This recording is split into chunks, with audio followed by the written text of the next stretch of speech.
So I wasn't going to make a video on this topic because honestly, what can I even say that hasn't been said already in the past 24 hours? Whether it's fellow YouTubers, whether it's on Reddit, blogs, Twitter, traditional news websites, it's all the same reaction. Beyond the pleasure of being on Twitter as it happened and even quoting after the Hall trade that Canada might just explode, beyond that 30-minute time span, as exciting as it was, what can be said? Peter Chiarelli made a typical PC trade. Every Bruins fan warned that Edmonton Oilers fan base of what was to come, and sure, at first, it seemed like a joke. Oh my god, I can't wait till he trades McDavid, but legit, he is delusional enough to think that was a fair deal and that he wasn't made a fool of by the Devils. This deal is bad enough that even the most biased Bruins fans can't be called out for sour grapes. It's that bad of a trade. Taylor Hall is one of the greatest point getters in the league right now, period. And simply put, he instantly turns the Devils into a legit playoff contender. Adam Larsson? Well, he is a true top four defenseman, but if he doesn't turn into a top pairing guy, which he very well could, he's still young enough that he could take that extra step, but if he doesn't, this trade is an absolute fleecing.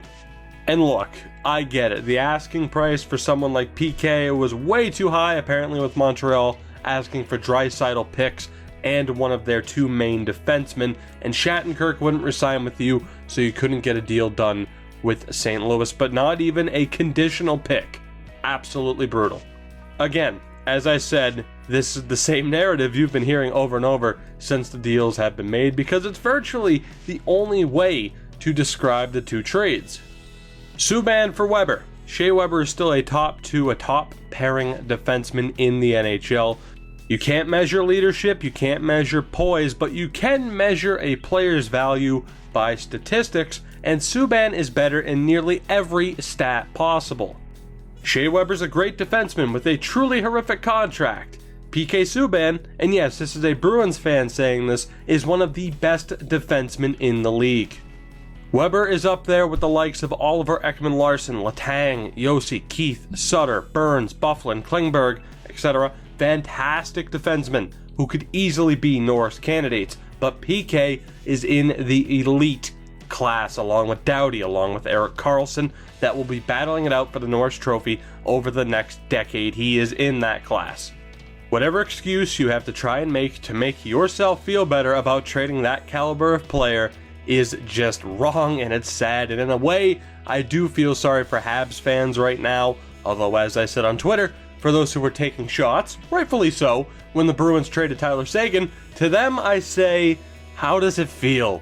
It feels good, doesn't it? When your team fucks up this royally, feels so good, doesn't it? And I know, you traded Patrick Waugh, Bruins traded Seguin, Thornton, it feels so good, doesn't it? And I get it.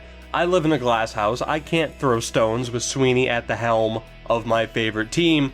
But Bergevin, put those two with Jim Benning, and you have the three stooges of ruining NHL teams. Hell, Peter Chiarelli can be Shemp. The fact that Nashville was able to get this good of a return, and I'll say this, as far as the offer sheet goes Philly had for him, you turned down, 4 first-round picks, 4 Weber, and these years later, you do get PK Subban. Would I rather have 4 first-rounders or Subban? Tough question. I might just go with Subban. Oh, and Steven Stamkos stayed in Tampa. A fantastic deal for the Lightning that keeps them Cup favorites out of the East, but a disappointing signing that alters July 1st. And can you believe people actually thought he might go to the Bruins? What absolute idiots. Unfortunately, I meant to have a video up talking about the Bruins, but yeah, regardless, I would have said in that video what I'm saying now. People who believe that are idiots. So, did I say anything in this video that you haven't heard already, aside from the Three Stooges reference? Probably not.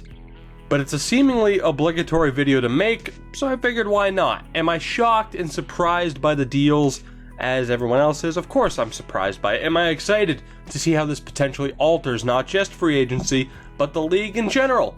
Of course I am. Am I excited to see how Montreal and Chiarelli's Oilers continue to implode?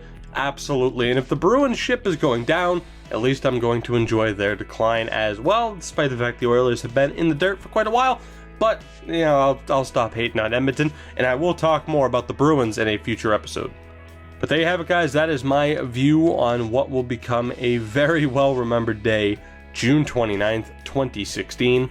Of course, let me know down in the comments below what you thought. I've already seen some of your opinions as you've been posting it on the GM mode episodes. And again, it's more of the same, but who knows? But I'm definitely intrigued to know what the Nashville and potentially the Habs fans who are subscribed to my channel, what they think in particular of this deal or of those deals. Not to say I don't want to know what the Oilers fans think of the trade, but I think we all know. So guys, as always, if you have enjoyed this video, make sure to drop a like, subscribe for more, and spread the word, and I will see you guys in the next one.